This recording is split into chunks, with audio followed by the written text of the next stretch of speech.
ពុកកូនបានសរសេរអក្សររួចហើយកូនសុំចេញទៅលេងខាងក្រៅបន្តិចបានទេពុកមិនបានទេជិតដល់ម៉ោងរៀនមុខវិជ្ជាអក្សរសាស្ត្រផងទៅត្រៀមខ្លួនទៅពុកបង្ខំកូនឲ្យរៀនតាំងពីព្រឹកដល់ល្ងាចរាល់តែថ្ងៃណាក៏ដូចថ្ងៃណាកូនរកតែពេលសម្រាប់លេងជាមួយមិត្តភ័ក្តិបន្តិចក៏មិនបានដែរពុកគ្រាន់តែចង់ឲ្យកូនល្អតែប៉ុណ្ណោះសូមរាយការណ៍លោកម្ចាស់មានសម្បត្តិផ្ញើមកពីរាជធានីអូសម្បត្តិពីរាជធានីកន្លងមកចៅវាយស្រុកបានបំពេញស្នាដៃល្អ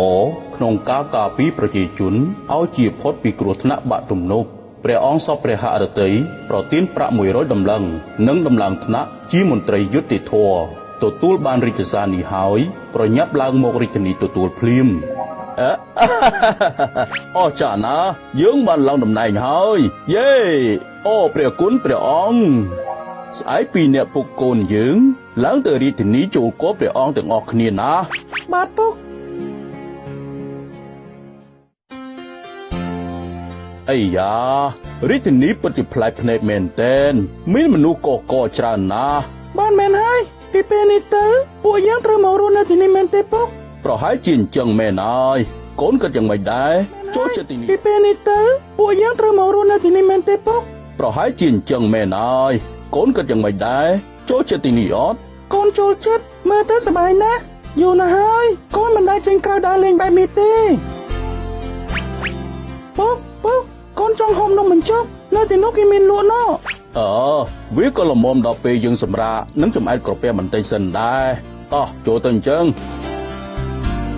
សួស្តីលោកនិងអូនតូចសូមអញ្ជើញអង្គុយជួយដាក់នំបញ្ចុក2ចានមកបាទសូមចាំមួយផ្លែតបានឥឡូវហើយពិតជាគួរឲ្យស្ដាយណាស់ស្ដាយអីគេពុកកូនឃើញពូម្នាក់នឹងអត់មើលមុខមកស្អាតបាតឆ្លៀសវៃតែបែរជាមកលក់នំបញ្ចុកកូនដឹងថាមកពីហេតុអីទេមកពីហេតុអីទៅពុកក៏ព្រោះមកពីគេមិនខិតខំប្រឹងប្រែងរៀនសូត្រកូនបើមិនប្រឹងប្រែងរៀនសូត្រគិតតែចង់ដើរលេងទៅថ្ងៃមុខពេលកូនធំឡើងកូនក៏ប្រហែលខ្លាចជាអ្នកលក់នំបញ្ចុកដែលជាមុខរបរសាមញ្ញដូចគាត់អញ្ចឹងដែរកូនចង់ខ្លាចជាអ្នកលក់នំបញ្ចុកឬក៏ចង់ធ្វើជាមន្ត្រីដូចពុកណែលោកអធិស្ឋានដែលខ្ញុំបានស្ដាប់ឮការសន្ទនារបស់ឪពុកកូនលោកដោយចៃដន្យម្នៃទេ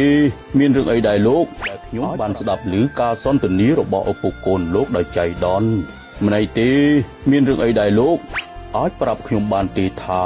លោកជាមន្ត្រីមានឋានៈជាអ្វីខ្ញុំគឺជាមន្ត្រីគ្រប់គ្រងស្រុកមួយដែលនៅគៀកនឹងរាជធានីនេះជាងគេខ្ញុំត្រូវបានព្រះអង្គសពព្រះរាជហឫទ័យត្រាស់បង្គាប់ឲ្យឡើងមករាជធានីដើម្បីទទួលតំណែងជាមន្ត្រីយុត្តិធម៌ក្នុងក្រុងនេះឡើងជាមន្ត្រីយុត្តិធម៌ត្រូវហើយខ្ញុំគឺជាមន្ត្រីយុត្តិធម៌ថ្មីដែលនឹងត្រូវទទួលតំណែងឆាប់នេះបើលោកអស់កិច្ចការអីហើយសូមលោកអញ្ជើញទៅកន្លែងផ្សេងចុះទុកឲ្យខ្ញុំព្រាមប្រដៅកូនប្រុសរបស់ខ្ញុំបន្តកូនស្ដាប់បានហើយឬនៅកូនត្រូវប្រឹងប្រែងរៀនសូត្របើសិនជាកូនមិនចង់ខ្លាចជាអ្នកលក់នំបញ្ចុកបាទពុក